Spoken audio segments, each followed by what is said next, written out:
specifically in a little better shape. Myself, I'm Daniel Vetcher. I'm the kernel maintainer since about 2 years. I haven't given up on the job and rage quit, but yeah. And I work for Intel's OTC since 3 years or so. So the Intel graphics driver, I think that was our claim to fame for the first 2-3 years. We totally dominated the regression list. And that was for the very few people who actually were lucky enough to have a working mode setting driver with all the shiny new kernel mode setting stuff and gem. So even if you were lucky, we made damn sure that the next kernel would be broken for you. And obviously that's kind of not the thing you want to have. So we also continuously broke the same things again. We had the same bugs pop up all again. So it was 200 patches for the Intel driver, 50 patches new features, and 150 trying to stitch it together again, all those things. So we had to do better than that. And that's what I'm going to talk about, because we're kind of not at the top anymore, at least in that metric.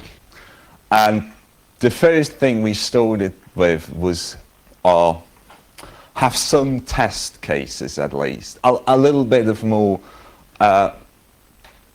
formal testing, more than it compiles, ship it. And my first realization was, there's literally no test suite that's worse than no test suite. There seems to be no bottom to how bad you can be, and it's still useful. Or at least we didn't bottom out.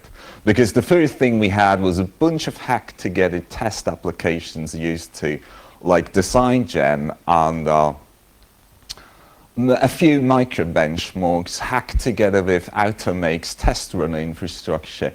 And that was the first test suite we had in the actual code box.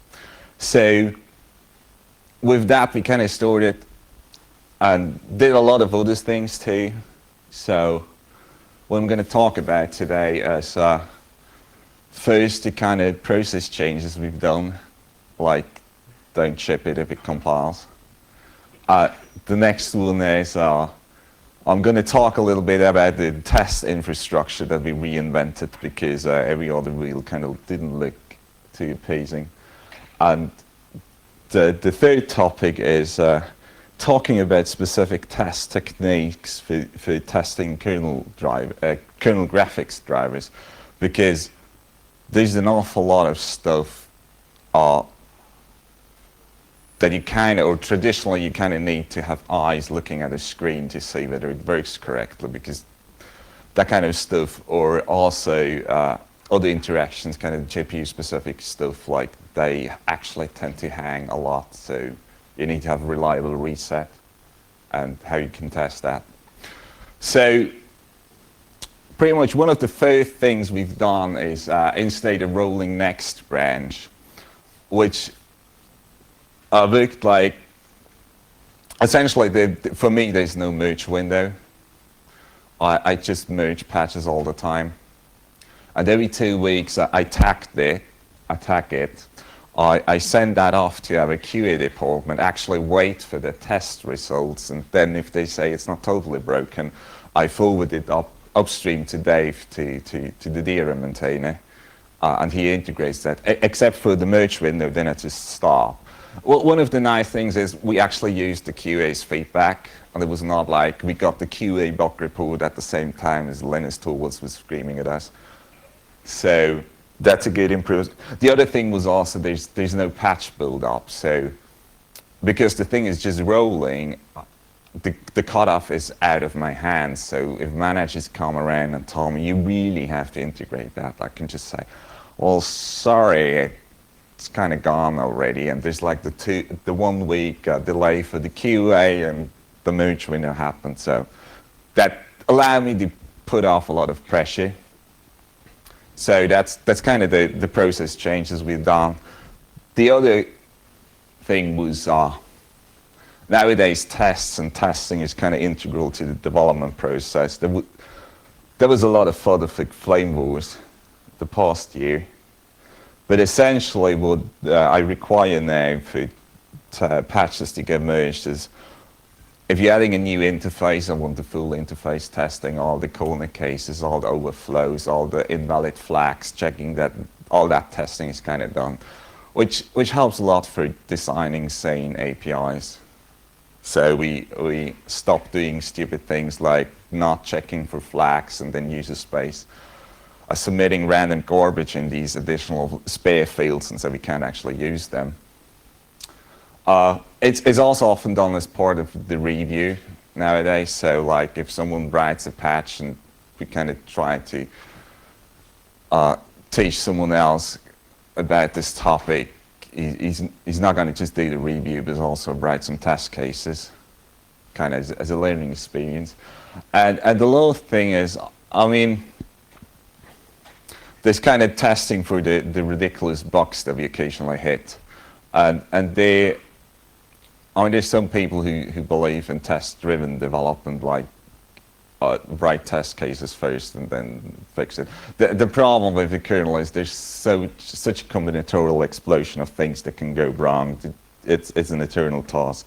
And I also think it's a stupid idea, because then people just try to make the test cases pass and then think about what they're doing actually anymore. So the approach we're currently using is kind of bug-driven testing. So we try to do a base coverage of exercise the driver or a new feature somewhat, and then if something actually blows up, we write a test case for that specific thing. And it seems to be fairly good at kind of directing the testing efforts into a useful direction. Because yeah, if you there's just too much things that can go wrong.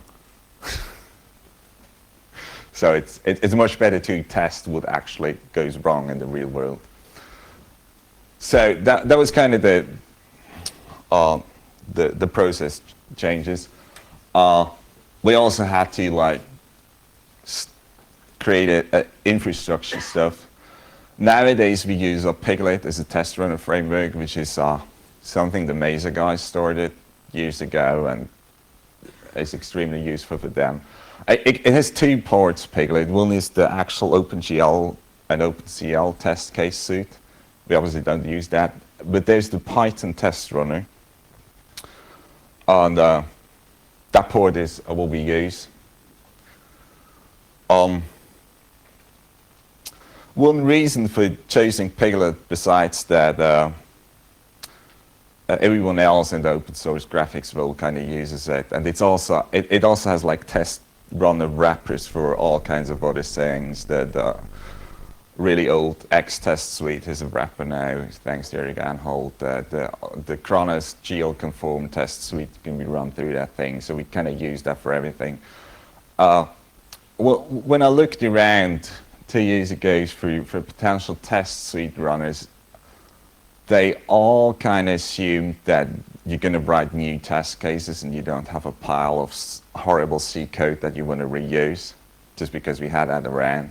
So that was kind of a problem. And the other thing was, all the test suites and runners I found were for testing like software, where you assume that if you write a test case, it'll always be able to run. But we're testing hardware platforms, so a lot of the features are only available on some kernel versions, on some hardware platforms. So we had to have skip support. Because otherwise, if a test case suddenly doesn't run, you want to know about that as a regression. So you need to track the skip test, the skip case separately. So, and Piglet has all that, because it has all OpenGL is a version of the API and with massive amounts of extensions, so it needs that. And Piglet itself has a bunch of things. You can restart test runs if the machine died. It captures the DMESC, which is used by us a lot, because we try really hard that everything which is actually an error condition is logged as 1 or above in DMESC, and everything which is not is actually just debug or info level. We have a lot of patches actually in that area to tune down old print case and debug leftovers from development, where ioctls can, spam DMESC. It had a timeout support to kill like long-running test suites in case the kernel hung. Or, I mean, yeah, we have a massive span of hardware, so running, especially the stress tests on some old platforms or some dead slow embedded SoC platforms just takes too long. So we had that, but unfortunately Python has like, or seems to have some concurrency bugs, so we had to back that out and need to restore it. The next part is Intel GPU tools. That's where our kernel test cases actually reside. It started in Intel GPU tools because we just reused these kind of old test development vehicles, demo programs, and extended it. Most of the infrastructure in there, or at least in the beginning, was just ioctl wrappers, just basic boilerplate code. But over the past 1.5 years or so, we reinvented our own testing framework, mostly because of the reason I just said, that the things that are there were kind of not too fitting for our use cases. So one of the big things is the test cases are pretty much just binaries that are run, and the exit code kind of tells us whether it's a skip or a success or a warn. Or to make code sharing easier and reduce the boilerplate, we have a set of fairly nasty C macros that kind of give the entire test case a more declarative appearance. Here's an example: normal test case you start with IGT main block that contains code to kind of do option parsing, which integrates with, for example, the Piglet test runner. The Piglet test runner only ever runs one subtest of each binary, so that we can track results separately. Then you have like an IGT fixture text block, which is only run if the test case is actually run. We use that, our QA department uses or needs that to be able to enumerate test cases on machines which don't have Intel graphics. So we need to block out all the hardware setup for the test case. The thing is, they need that for enumeration because we run the binary to enumerate subtests. And the reason for that is kind of the last thing. We have a lot of combinatorial subtests where we have a printf-like format thing where you can use to stitch together the subtest name from flags or some other, some array. And so we actually need to run the test binary to get out the list of subtests. And that was kind of what we developed over the past year. We also have a set of magic macros like the IGT require at the bottom. The IGT require automatically jumps out of the subtest and marks the subtest result as skipped. There's an IGT assert which fails the test case if the condition fails. We also have like the inverse ones because I'm too stupid to invert Boolean algebra. So there's also a skip on and a success on.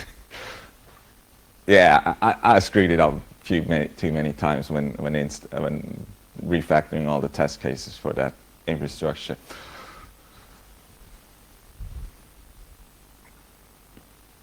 Yeah, so that's kind of what I talked about. We have these magic macros which jump out of these special C blocks. They also work like if you have like an IGT require in the fixture in the top level, it skips the entire thing. If you have an IGT require in a subtest, it just skips that subtest, and if you have like an IGT require in between two subtests, it skips everything below, which is fairly useful because all their platforms always extend kind of new features. For example, we have command submission rings, and nowadays it's like 4 different rings. So we just have an IGT require in each one of them, and then just skip all the newer ones. That's kind of how we use the thing. We also have of the main block, we have a simple test case block if you kind of don't have a subtest. It's just kills one shift level. The only kind of bad thing, essentially, IGT require and IGT skip or work like exceptions, and exceptions in C means you have to use set jump and lump jump. So stack variables in function frames that contain IGT fixture or IGT subtest blocks will get scrambled by JCC. So that's kind of the downside. But otherwise, it actually works fairly nice. The next piece of kind of helper infrastructure is forking test helpers and threads. I mean, it's the kernel. Most of the bugs only happen if 2 things or 3 things or a lot of things happen in parallel. We have 2 cases. One is for forking test children. And if you fork a test children and the test children has like an IGT asset, the main thread rethrows that IGT asset and forwards it. That's kind of the point behind those. And then we have another set of helpers for forking background tasks. For example, if you want to do something nasty to the system in general or to your test cases in the background, we use those, and then at the end of the test case, just call them. And one of the reasons why we have that is that libc has a nice race between the fork and the signal handling re-racing, because it caches the pit of the process. So that's kind of papered over in these helpers. Yeah, for an example, what that look like, what's that going to look like in the test case? At the top there's a block.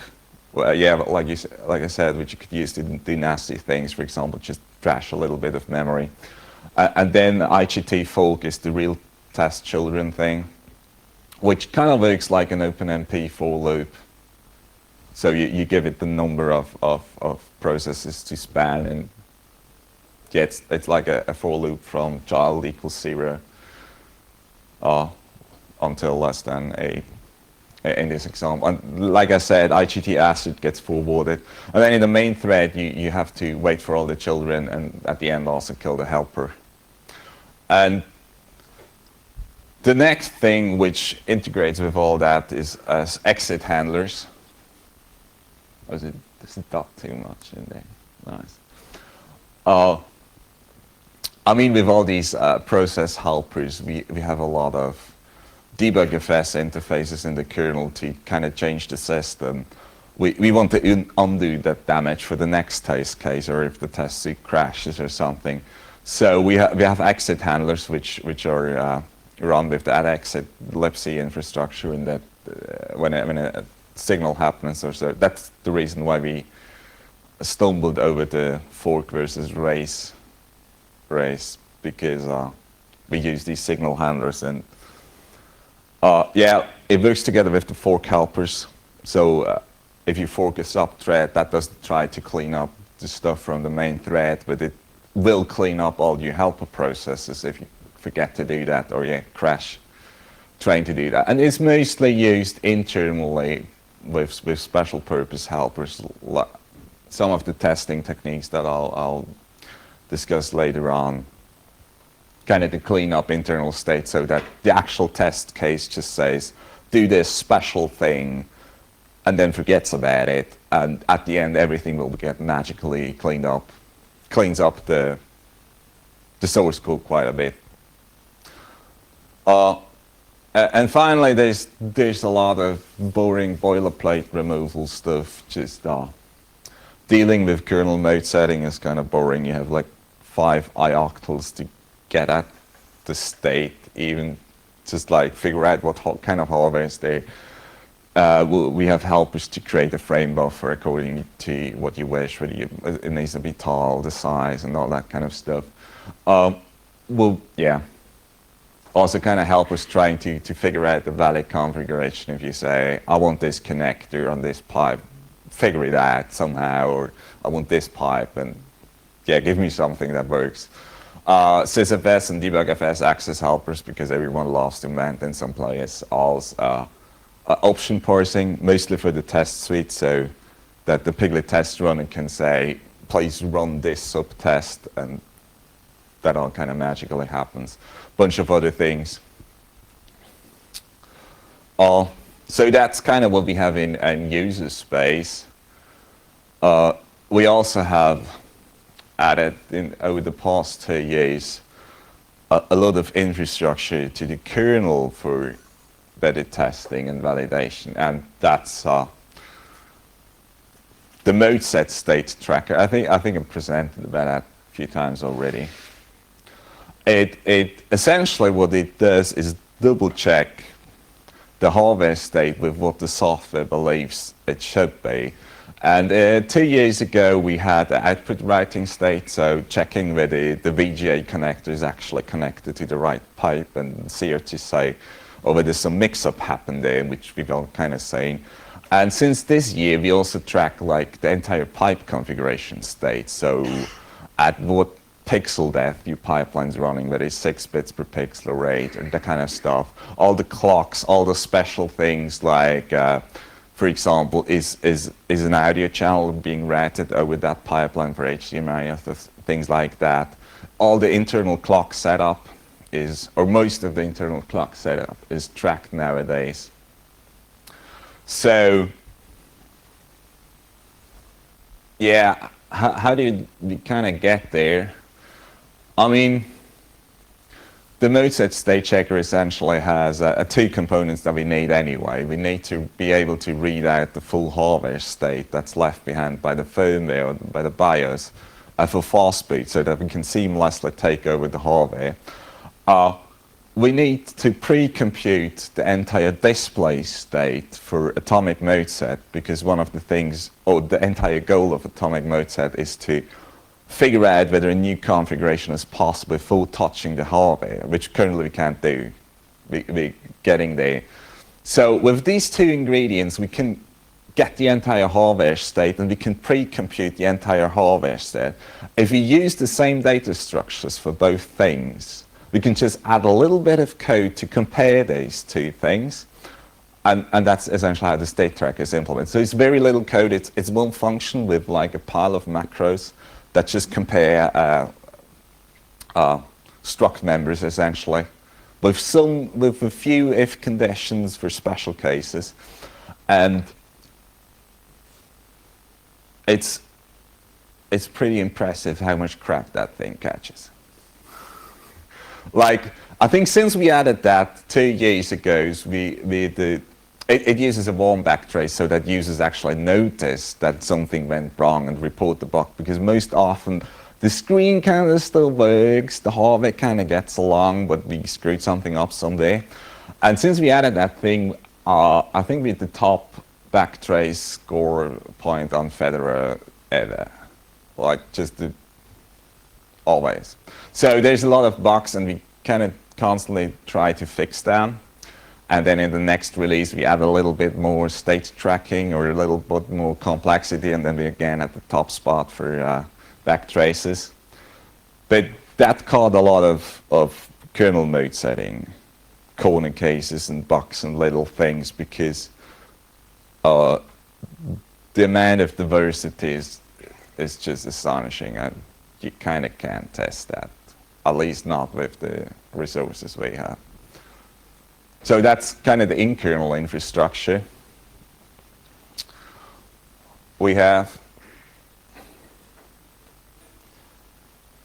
which now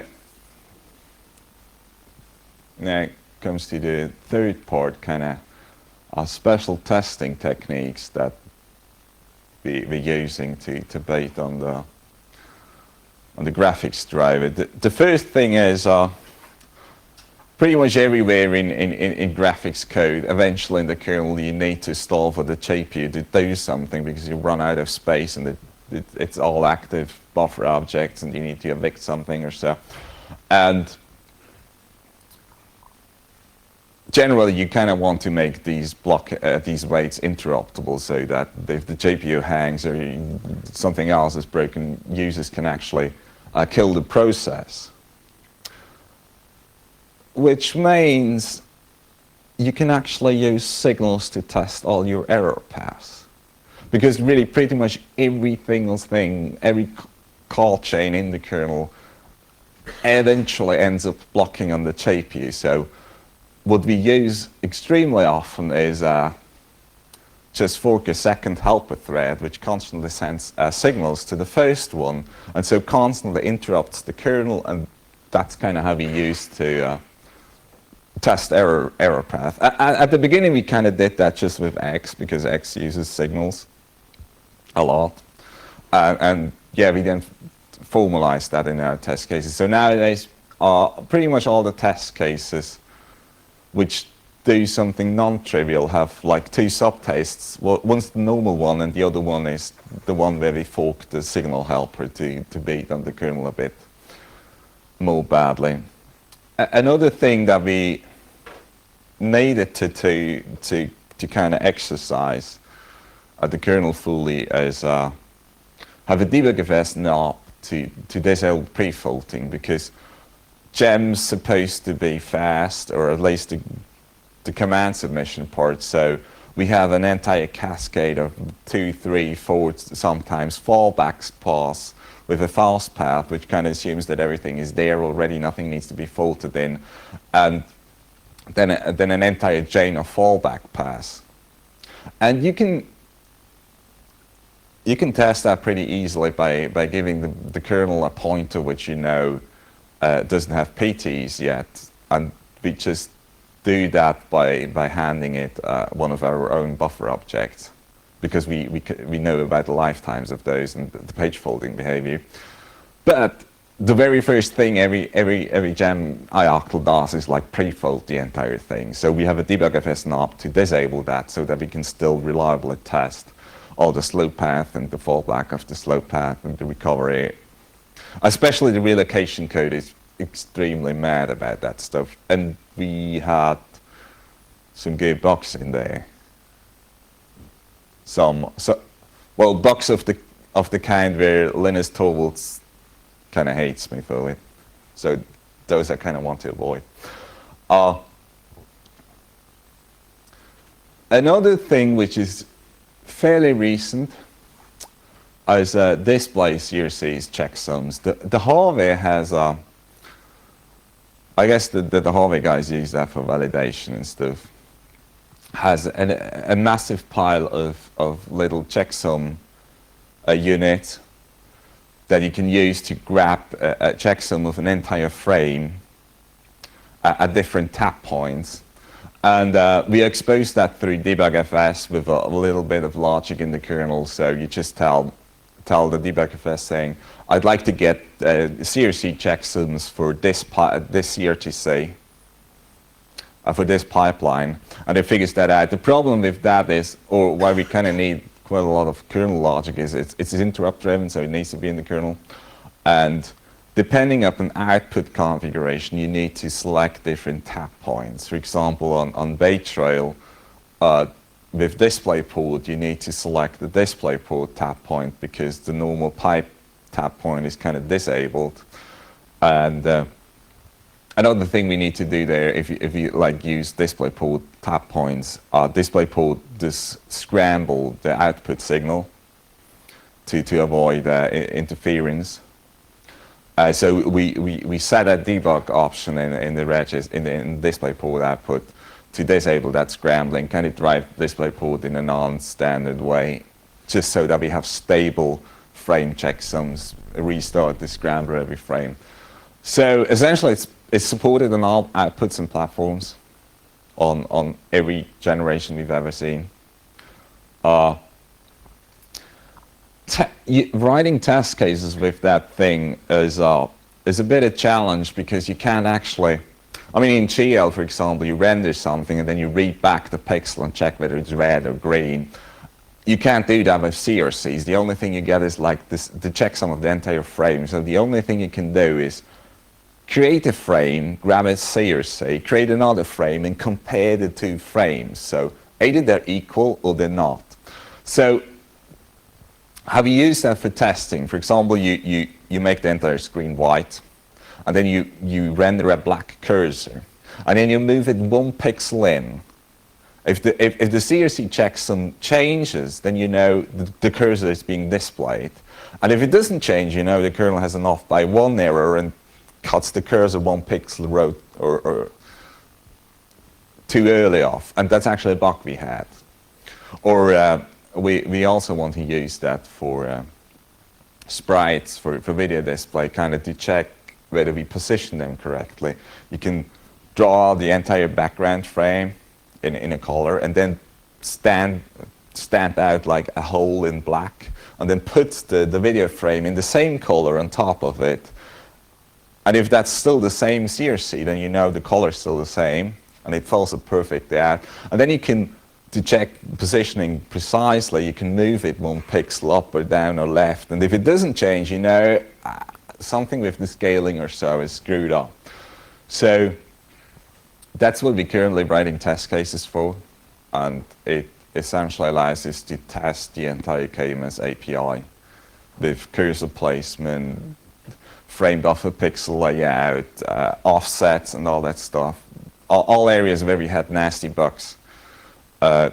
Blending, once we get there, color key and all that stuff. And yeah, before we had like these display CRCs, that was all things where we relied on essentially users reporting regressions when we broke things again. So now we can all test that. It's fairly nice. So yeah, that's what we can test now with these CRC checksums. One thing is frame buffer compression, which historically has been always buggy. When we used frame buffer compression, it was always kind of a case where we missed the screen update and you just seen the old state in the compressed frame buffer, and it just kept on scanning out that instead of invalidating the compressed frame buffer and recompressing it.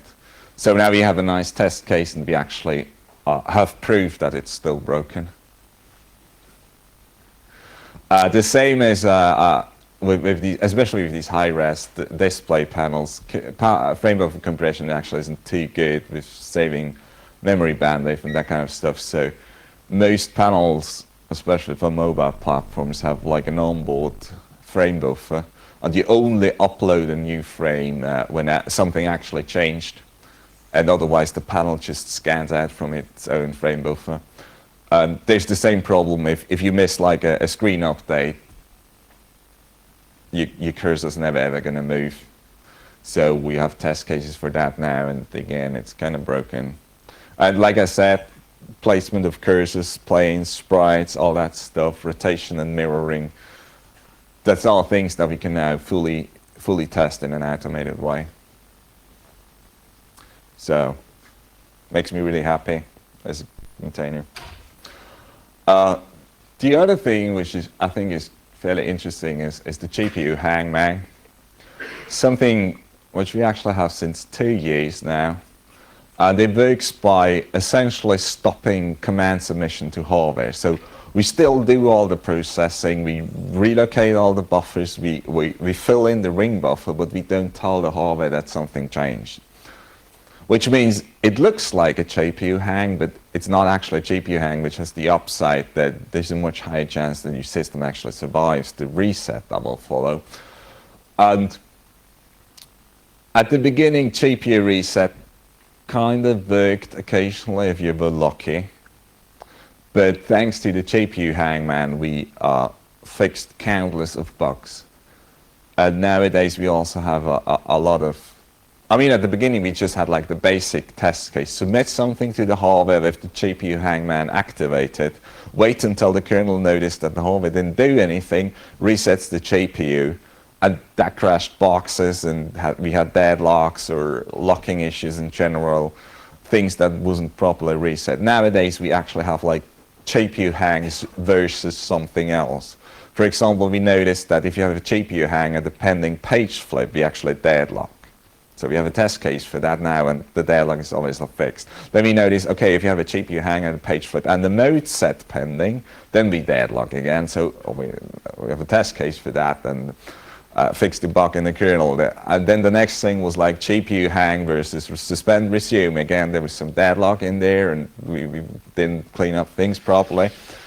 So nowadays, GPU reset actually works mostly on the software side.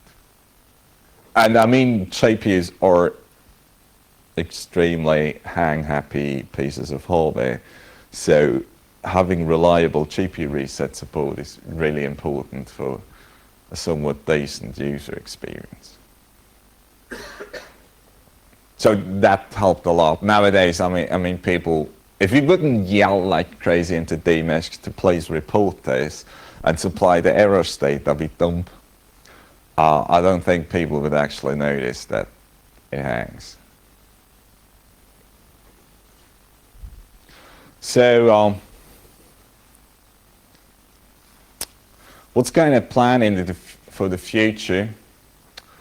One thing we currently can't really test at all are crazy output devices. For example, we have 4K support in the Intel driver, but like no one has a 4K screen. Or maybe there's one developer who's a 4K screen, and QA has one machine which occasionally runs with a 4K screen. So we have like no test coverage at all. So, or 3D support, which we also have, and all these or 10 bits per pixel output support for professional workstation display panels, and all that kind of stuff. We can't test these code paths. And there's a lot of software logic that deals with these output configurations. Even before you see a pixel on the screen, there's so much things that can go wrong. So the next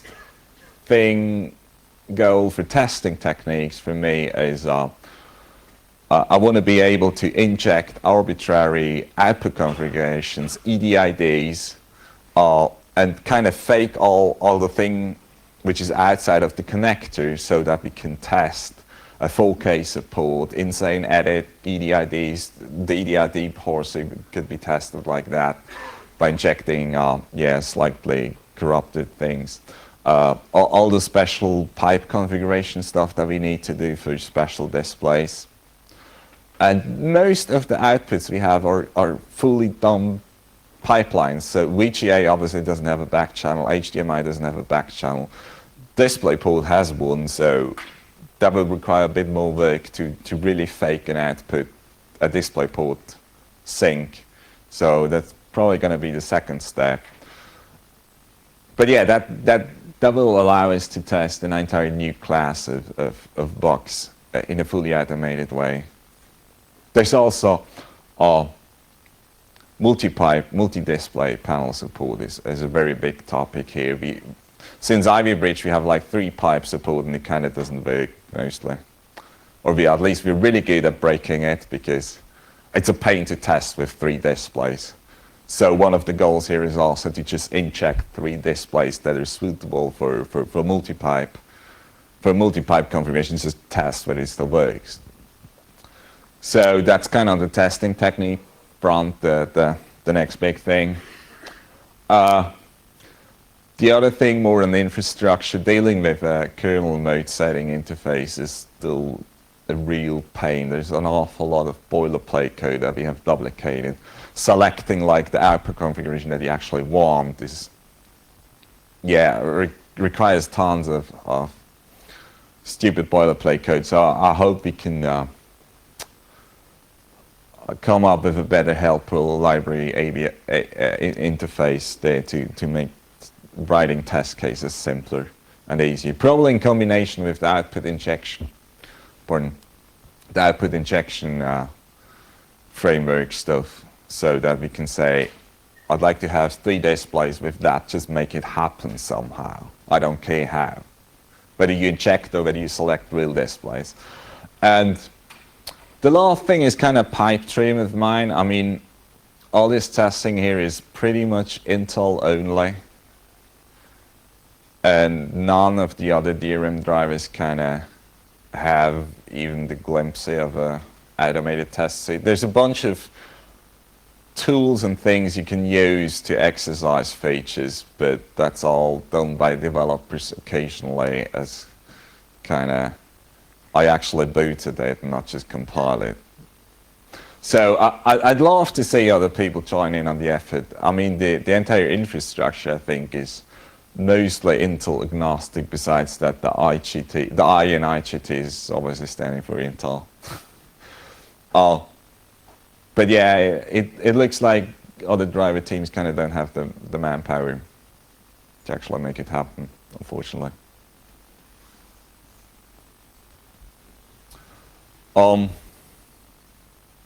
Yeah, a bunch of links, probably more useful just for the people watching the web stream.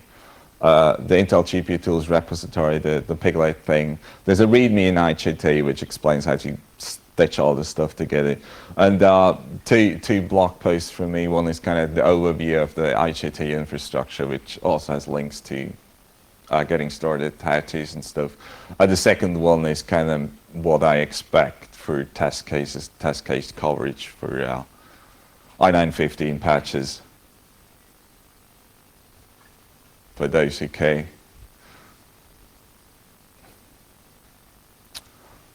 So in summary, testing and thinking about how we can actually validate features without blowing through tons of human time, and which is just not possible, is now really an integral part of i9-15. I think it shows we don't completely suck anymore. Good infrastructure is kind of key. I mean, at first, writing test cases was a pain. Now we have all these kind of magic macros, piles of ioctl helpers, other helper things. So it's much more like just, you can actually concentrate on writing your test logic and trying to understand the bug, which very often is an interesting learning experience, because you have the bug fix and you think you understand the bug, and then you try to write a test case and notice you have no clue at all, which does happen shockingly often. So good infrastructure, good helpers is key.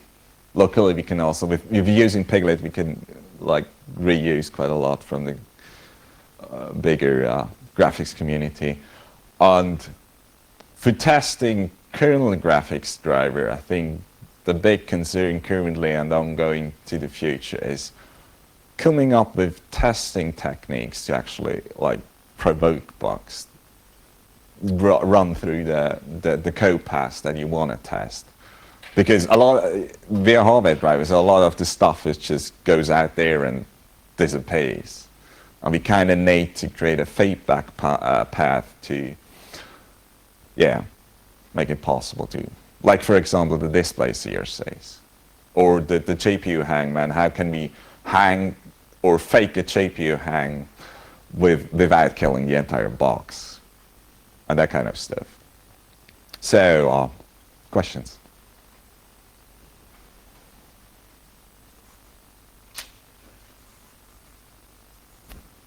This Mike, yeah. Yeah, where's? Oh yeah, here's first.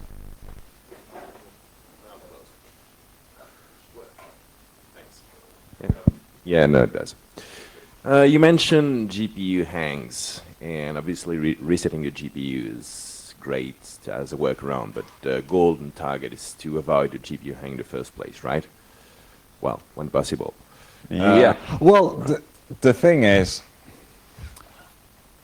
I mean, GPU hang obviously can be just a kernel bug, or we missed the workaround bit someday. Yeah. But very often it's like just like 6F. Like, sorry, your user space just crashed. Yeah. But the kernel noticed it. And that's actually, nowadays the blurb we dump into dmisk is like, your GPU hanged, and then like an entire paragraph of this could be a user space bug, explaining exactly where to file it so that we can efficiently reassign it. That was my question. So if you want to get rid of GPU bugs, resetting GPU is a good workaround, but I was wondering if you had an infrastructure mean for people to report the hangs so that you can investigate them to fix them. Yeah. I mean, we had that since quite a while, actually. I think 3-4 years. At first we dumped the GPU state, or at least interesting bits and pieces, bunch of registers, the ring buffers, and the thing we suspect was the batch buffer. occasionally we guess wrong. I mean, you can't dump the entire 2 gigabytes. We dump that into debugfs. Nowadays, we dump it as a blob file into sysfs, and dmesh tells you, like, grab. Yeah, Greg is shaking his head. we clobber like 16 megabytes of memory if a GPU hang happens. And Okay, thanks. yeah, we have that. And the dmesh explains to the user, grab this file, go to the free desktop, Bugzilla, file this bug against Intel DRM, and we get them. In the very beginning, you're talking about you constantly build and do all the tests and then push to next, and Dave pulls that into his next branch for the next kernel. What do you do for testing on, like Linus is true today? How are you getting bug fixes only are acceptable now? Are you testing his tree and then sending him separate patches? Or are you never testing against Linus's tree? We have a bunch of, or I have a bunch of patches nowadays, and QAs is somewhat limited, so they can just test one branch. So I have like my local integration tree where everything gets pulled together, and they have like the nightly runs. But I mean, if I find a bug today, I can't pick it out and look at Dave's next tree to get it, Linus's tree to get it stable. Where does how that patch flow work? Oh, there's a separate branch for and patch flow for fixes. Oh, okay, all right. So fixes get fast. That's for. Oh. The next flow is for features. Okay. Bug fixes obviously get fast tracked, and we're not going to install them for like a month. That's what I was worried about. Okay. No, you get your stable patches, like the entire. You do a great job with stable patches. I wish other people did it. I don't think I'm doing. Well, just because you send a lot of them. Yeah, we have a lot of bugs that we have to fix. So Yeah, you have lots of bugs. You don't see all the patches you should get, but kind of don't say. But yeah, I mean, one thing is also because due to the 1 week delay for QA, features close like 1 week before, at least 1 week before the merge window opens, which means by the time I actually have like all the crap in the merge window for me is like the easiest time of the release cycle, because everyone is busy fixing the other people's breakage and no one reports DRM 915 bugs. And we actually, nowadays, we don't have too many awful regressions. So you guys have changed yourselves. Really good job. I will commend you. It's done a lot better. Thanks. And yeah, the people have done a good job writing test cases and reviewing. I had more of a comment than a question. You mentioned other drivers in the kernel, other graphics drivers should jump in to IGT or use testing, and I wanted to emphasize that the cross-checker that we've added to the i915 driver to check what we think we're programming to the hardware versus what the hardware actually has just been tremendously helpful, not only in getting bug reports from users, but it's super helpful for new development. You know, for example, if I'm developing some new display feature or adding support for a new platform, all of that cross-checking just catches almost everything before we even get it upstream. So I highly encourage the other drivers to implement a similar scheme where you've got a set of state that you're tracking in software. You check it against what you read out from the hardware, and then report any conflicts at that point. It's really a big feature. Yeah, I mean, the state checker, like I said, it's essentially these two features, fast boot and atomic mode set, that we're trying to make happen on upstream. But it turned out that little C function which just compares two structures is really valuable for development. But yeah, the problem is you need the other two pieces to make it happen. If you don't pre-compute your state and track it like in a separate data structure, you don't have anything to compare. If you don't have a hardware readout code, yeah, the other piece is missing. Any other questions? Yeah, you mentioned making the driver, the test cases also work for other drivers, but I looked at Intel GPU tests and they pretty much all assume that you have an Intel GPU and never run another driver except for a few of the tests which do the cross-checking. Well, I mean, obviously, currently they all work on Intel GPU tools. We're not going to write test cases for Raiden or something. But as part of allowing our own QA to run test cases or enumerate test cases on their build infrastructure. I revoked all the tests so you can run them on any machine and they properly skip. And I think the most value would be in the kernel mode setting tests. At least kind of the generic just bash on things stuff.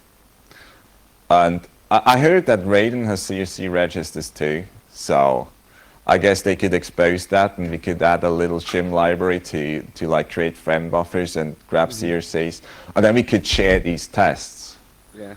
Like, they have the same problem with the cursor could drop off the screen 1 pixel too early, so. Okay, thanks.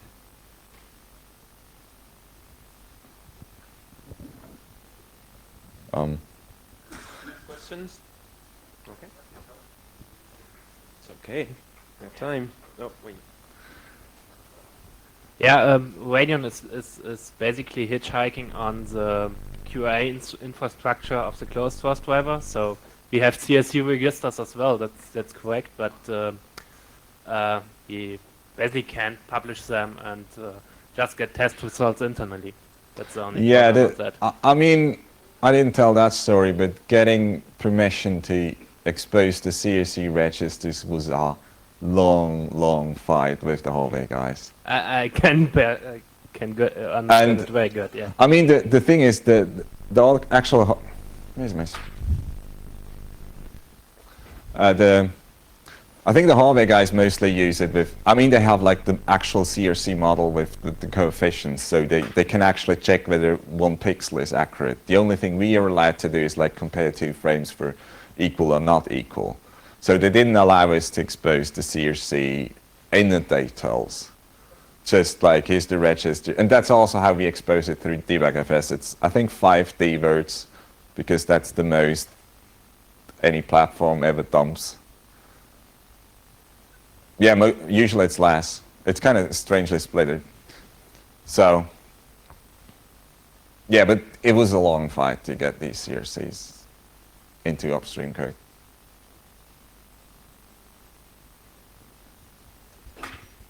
Any more else? questions? Okay, then thank you, Daniel. Thanks a lot for listening. So next presentation is going to be about